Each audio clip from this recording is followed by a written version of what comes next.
24일차 사도행전 26장에서 28장까지 읽어보겠습니다. 아그리빠 왕 앞에서 증언하다. 26장. 아그리빠 왕이 바울에게 직접 말했다. 어서 그대 자신에 대해 말해보시오. 바울이 증언대에 서서 자신의 이야기를 했다. 아그리빠 왕이여, 왕께서 유대인의 풍습과 우리의 모든 집안 싸움에 대해 잘 알고 계시니 다른 누구보다 왕 앞에서 유대인들의 이 모든 고발에 대해 답변하게 되어 다행입니다. 젊어서부터 나는 예루살렘의 내 민족들 속에서 살았습니다. 그 도성에서 내가 자라는 것을 지켜본 유대인들은 만일 그들이 위험을 감수할 마음이 있다면 왕께 직접 증언할 수 있을 것입니다. 내가 우리 종교의 가장 엄격한 분파인 바리새인으로 살았다는 것을 알고 있습니다. 내가 이렇게 유대인들에게 고발당하는 것은 내가 하나님께서 우리 조상에게 주신 약속 12지파가 오랜 세월 동안 밤낮으로 바라보며 살았던 그 소망을 믿고 진지하게 여기며 그 약속의 마음과 생명을 바쳤기 때문입니다. 시험을 거쳐 검증된 소망을 내가 굳게 붙잡았기 때문입니다. 이 자리에 서서 재판을 받아야 할 사람은 내가 아니라 저들입니다. 하나님께서 죽은 사람들을 살리신다고 믿는 것이 어떻게 형사 범죄가 성립되는지 나는 도무지 이해가 되지 않습니다. 솔직히 내가 늘 이런 입장에 서 있었던 것은 아닙니다. 한동안 나는 있는 힘껏 나사렛 예수를 대적하는 것이 내 본분인 줄 알았습니다. 나는 대제사장들의 정권을 등에 업고 도초에서 믿는 이들을 예루살렘 감옥에 쳐넣었습니다. 나는 그들이 하나님의 백성인 줄 전혀 몰랐습니다. 기회가 올 때마다 그들을 처형하는 데 찬성표를 던졌습니다. 나는 그들의 회당을 짓밟고 들어가서 그들을 협박하고 예수를 저주하게 했습니다. 나는 그 사람들을 소탕하는 일에 사로잡힌 폭군이었습니다. 그러다가 나는 예루살렘 바깥에 있는 여러 도성에서도 그 일을 시작했습니다. 그날도 여느 때처럼 내 활동을 공인해주는 대제사장들의 문서를 가지고 다마스쿠스로 가고 있는데 한낮에 하늘에서 햇빛보다 더 밝은 눈부신 빛이 나와 내 동료들에게 쏟아져 내렸습니다. 오 왕이여, 그렇게 화날 수 없었습니다. 우리는 앞으로 꼬꾸라졌습니다. 그때 히브리 말로 한 음성이 들렸습니다. 사울아 사울아, 왜 나를 해치려고 하느냐? 무슨 고집으로 순리를 거스리는 것이냐? 나는 주님 누구십니까? 하고 말했습니다. 그 음성이 대답했습니다. 나는 내가 짐승을 추격하듯 핍박하는 예수다. 그러나 이제 일어나거라. 내가 내게 맡길 일이 있다. 너는 오늘 일어난 일과 내가 앞으로 너에게 보여줄 일의 증인이 될 것이다. 그 일을 위해 내가 너를 선택했다. 내가 너를 보내는 것은 이방인들의 눈을 열어주어 그들로 하여금 어둠과 빛의 차이를 보고 빛을 선택하게 하며 사탄과 하나님의 차이를 보고 하나님을 선택하게 하려는 것이다. 내가 너를 보내는 것은 내가 그들의 죄를 용서하고 그들에게 내 가족의 신분을 주려는 것이다. 나를 믿어 참된 삶을 시작하는 사람들 속으로 그들을 초청하려는 것이다. 아그리빠 왕이여, 그러니 내가 어찌하겠습니까? 그런 비전을 두고 그냥 물러설 수는 없었습니다. 그 자리에서 나는 순종하며 믿는 자가 되었습니다. 나는 이 삶의 변화, 하나님께 전적으로 돌아서는 것과 그것이 매일의 삶에서 갖는 의미를 그곳 다마스쿠스에서 전하기 시작했습니다. 예루살렘과 인근 지역으로 거기서 다시 온 세상으로 나아갔습니다. 그날 유대인들이 성전에서 나를 붙잡아 죽이려고 한 것도 바로 온 세상으로 나아간 것 때문입니다. 저들은 하나님을 자기들한테서만 묶어두려고 합니다. 그러나 하나님께서는 약속하신 대로 내 편에 서 주셨습니다. 내가 지금 이 자리에 서서 하는 말은 왕이나 어린아이나 할 것 없이 누구든지 들으려고 하는 사람에게 내가 들려준 이야기입니다. 그리고 이 모든 말은 예언자들과 모세가 그렇게 되리라고 한 것과 정확하게 일치합니다. 그것은 첫째로 메시아가 반드시 죽어야 하며 둘째로 그분이 죽은 자들 가운데서 살아나셔서 하나님을 모르는 사람들과 하나님을 경외하는 사람들 모두에게 하나님의 빛을 비추는 첫 번째 빛이 되리라는 것입니다. 베스도에게 이 말은 버거운 것이었다. 그는 큰 소리로 말을 잘랐다. 바울 그대가 미쳤소. 책을 너무 많이 읽고 허공을 너무 오래 쳐다봤소. 그만 자중하고 현실 세계로 돌아오시오. 그러나 바울은 물러서지 않았다. 베스도 총독 각하 정중히 아립니다. 나는 미치지 않았습니다. 맑은 정신으로 똑바로 말하는 것입니다. 왕께서는 내가 무슨 말을 하는지 잘 알고 계십니다. 내 이야기 중에 왕께서 제정신이 아니라고 여길 만한 말은 하나도 없었다고 확신합니다. 왕은 오래전부터 이 일을 다 알고 계셨습니다. 이 일은 아무도 모르게 벌어진 일이 아닙니다. 아그리빠 왕이여, 예언자들을 믿으시지 않습니까? 대답하지 않으셔도 믿으시는 줄 내가 압니다. 그러자 아그리빠 왕이 대답했다. 이대로 가다가는 내가 나를 그리스도인으로 만들겠구나. 바울이 결박된 채 말했다. 그것이 내가 기도하는 바입니다. 지금이나 나중이나 왕뿐 아니라 오늘 여기서 이야기를 듣고 있는 여러분 모두가 나처럼 되기를 바랍니다. 이렇게 결박된 것만 빼고 말입니다. 왕과 총독이 버니게와 참모들과 함께 일어나 옆방으로 가서 지금까지 들은 것을 두고 의논했다. 그들은 금세 바울이 무죄라는 데 뜻을 같이하며 말했다. 이 사람은 사형은 고사하고 감옥에 갇힐 만한 일도 한 적이 없습니다. 아그리빠 왕이 베스도에게 말했다. 황제 앞에서 재판받기를 요청하지만 않았어도 지금 당장 석방할 수 있었을 겁니다. 바다에서 풍랑을 만나다. 27장. 우리가 이탈리아로 항해할 준비를 마치자 바울과 다른 죄수 몇이 치니데의 일원 율리오라는 백부장 감독 하에 배치되었다. 우리는 아드라모데노에서 온 배에 올라탔다. 그 배는 에베소와 서쪽 항구로 향하는 배였다. 데살로니가 출신의 마게도니아 사람 아리스타고가 우리와 동행했다. 이튿날 우리는 시돈에 입항했다. 율리오는 바울을 아주 관대하게 대했다. 배에서 내려 그곳 동료들의 환대를 받도록 허락해 주었다. 다시 뱃길에 오른 우리는 서쪽에서 불어오는 맞바람 때문에 키프로스 북동 해안을 바람막이 삼아 북쪽으로 향했다. 그리고 다시 해안을 따라 서쪽으로 향하여 무라항에 닿았다. 거기서 백부장은 이탈리아로 가는 이집트 선박을 찾아 우리를 그 배에 옮겨 태웠다. 그런데 사나운 날씨를 만나 항로를 유지하기가 불가능했다. 갖은 고생 끝에 마침내 우리는 크레타 섬 남쪽 해안에 이르러 아름다운 항구, 이름 그대로였다. 에 닷을 내렸다. 우리는 이미 시간을 많이 허비했다. 추분이 이미 지났고 이제부터는 겨우내 폭풍우가 잦은 날씨여서 항해하기에 너무 위험했다. 바울이 경고했다. 지금 바다로 나아가다가는 재난을 당해 짐과 배는 말할 것도 없고 목숨까지 잃을 것입니다. 그러나 그곳은 겨울을 나기에 적합한 항구가 못 되어 거기서 몇 킬로미터 떨어진 베닉스가 더 나았다. 백부장은 바울의 경고를 흘려듣고 선장과 선주의 말을 쫓아 다음 항구로 향했다. 남쪽에서 미풍이 불어오자 그들은 순항할 줄로 생각해 닷을 올렸다. 그러나 바다에 나아가기가 무섭게 악명 높은 북동풍이 맹렬한 기세로 몰아쳤다. 배는 완전히 그들의 통제를 벗어나고 말았다. 풍랑 가운데 떠다니는 나뭇잎 신세였다. 우리는 가오다라는 작은 섬을 바람막이 삼아 간신히 구명 보트를 준비하고 돛을 내렸다. 그러나 모래톱에 바위가 많아 섬에 다가갈 수 없었다. 우리는 닷을 던져 겨우 표류를 막고 바위에 부딪히는 것을 면할 수 있었다. 이튿날 다시 물결이 높아진 데다 폭풍 후에 배가 큰 손상을 입어 우리는 배 밖으로 짐을 던졌다.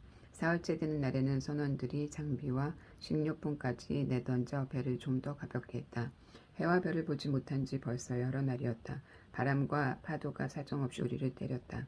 우리는 구조되리라는 희망마저 잃고 있었다. 식욕도 삶의 의욕도 잃어버린 지 오래될 즈음에 바울이 우리 가운데 서서 말했다. 여러분이 크레타에서 이 말을 들었더라면 이 모든 고생과 시련을 피할 수 있었을 것입니다. 그러나 지금부터 상황이 호전될 테니 지난날에 연연할 것 없습니다. 우리 가운데 한 사람도 물에 빠져 죽은 일은 없을 것입니다. 하지만 배도 무사할 것이라고는 말 못하겠습니다. 배는 파선할 것입니다. 지난밤에 내가 섬기는 하나님의 천사가 내 곁에 서서 말했습니다. 바울아, 포기하지 마라. 너는 장차 황제 앞에 설 것이다. 너와 함께 항해하는 사람들도 모두 무사할 것이다. 그러니 사랑하는 친구 여러분, 용기를 내십시오. 나는 하나님께서 내게 말씀하신 그대로 행하실 것을 믿습니다. 그러나 우리는 한 섬에 난파될 것입니다. 14일째 되는 날 밤에 우리는 아드리아의 어디쯤에서 표류하고 있었다. 자정 무렵에 선원들은 배가 육지 가까이로 다가가고 있음을 직감했다. 수심을 재어보니 약 40m였고 잠시 후에는 약 30m였다. 그들은 배가 좌초될까 두려워 닷을 4개 내리고 어서 햇빛이 나기를 빌었다.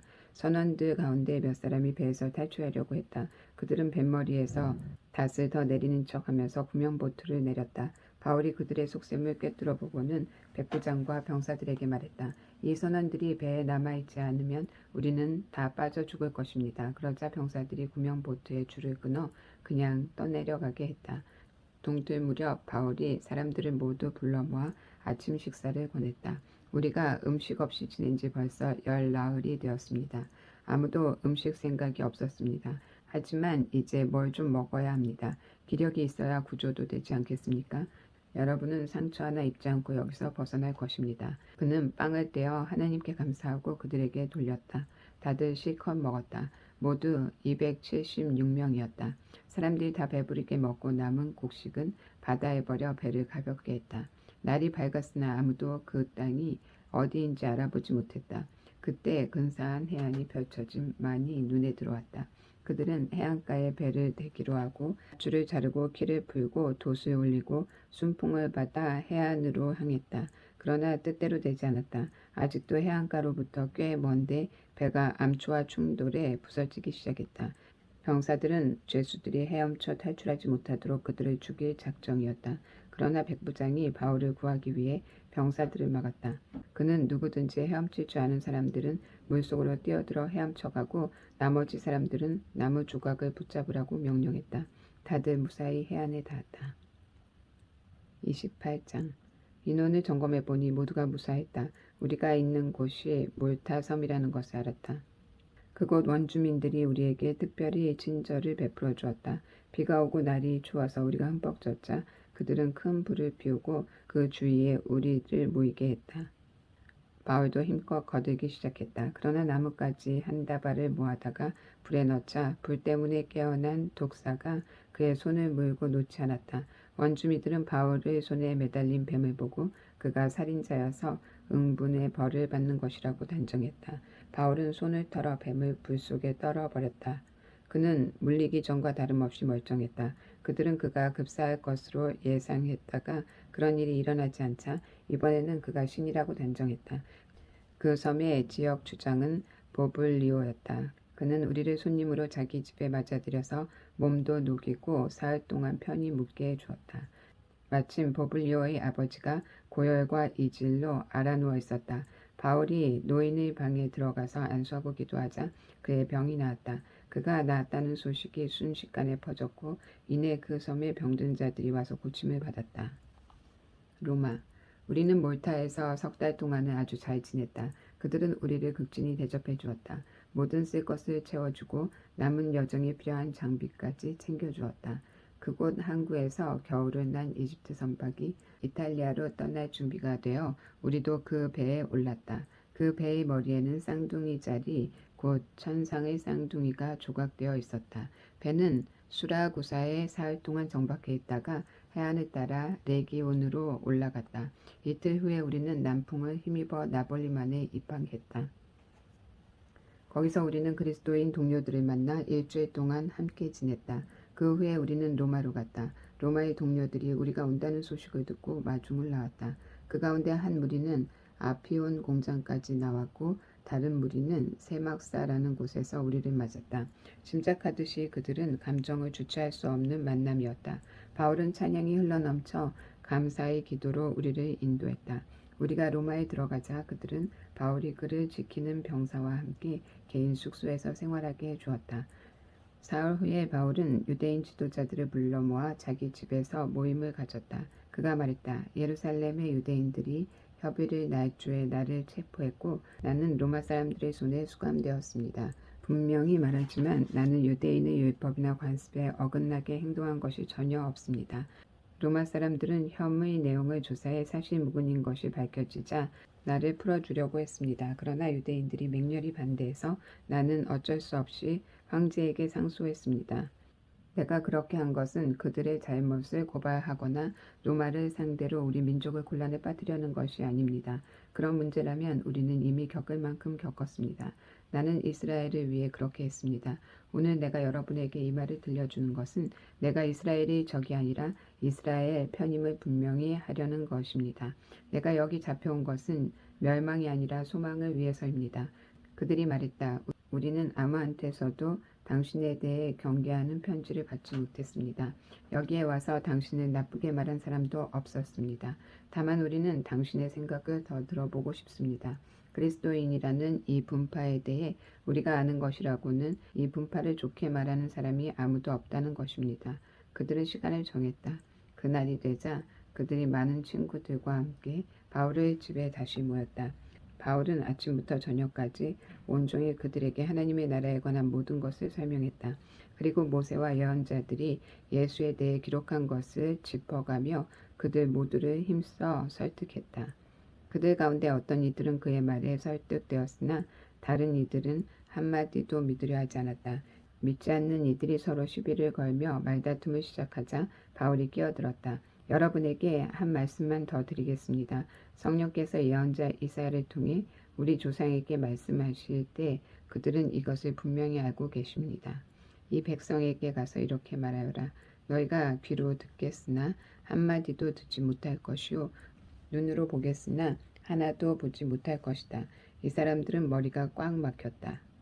그들은 듣지 않으려고 손가락으로 귀를 틀어막는다. 보지 않으려고 나와 얼굴을 맞대어 내 치료를 받지 않으려고 두 눈을 질끈 감는다. 여러분에게 이미 기회가 있었습니다. 다음은 이방인들 차례입니다. 내가 장담합니다. 그들은 두 팔 벌려 받아들일 것입니다. 2년 동안 바울은 셋집에서 살았다. 그는 찾아오는 사람 누구나 맞아들였다. 바울은 긴박한 마음으로 하나님 나라의 일을 모두 전하고 예수 그리스도에 관해 모든 것을 설명했다. 그의 집 문은 항상 열려 있었다. 자, 오늘 여기까지 읽겠습니다.